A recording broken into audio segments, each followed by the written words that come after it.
Good morning mga lods. So update tayo mga lods no, sa pitong biik natin.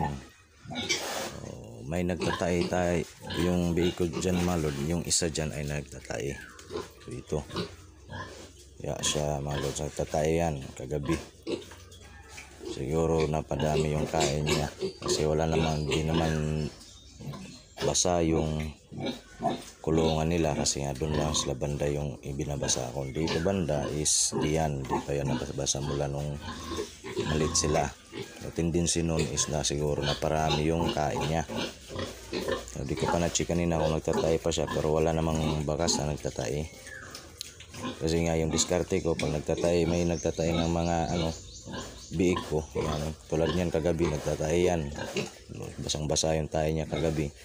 So yung ginagawa ko, hindi ako ng mga gamot kasi hanggat maaari huwag muna tayo magpaano ng gamot nila kaya. Kahit basang basa na yung mga tayo nila is di tayo ng mga gamot nila. Ayan, kagabi yan, ikatayan, madumi yung pitan niya. Pero di ko alam ngayon, siguro di na. Kasi yung ginagawa ko, tulad ngayon sa pagpakain ko sa kanila is ate na lang. Bali isang ganito na lang lahat. Isang ganito na lang. Ito lahat. So yung papakain ko sa kanila ay isang ganito lang yun lahat.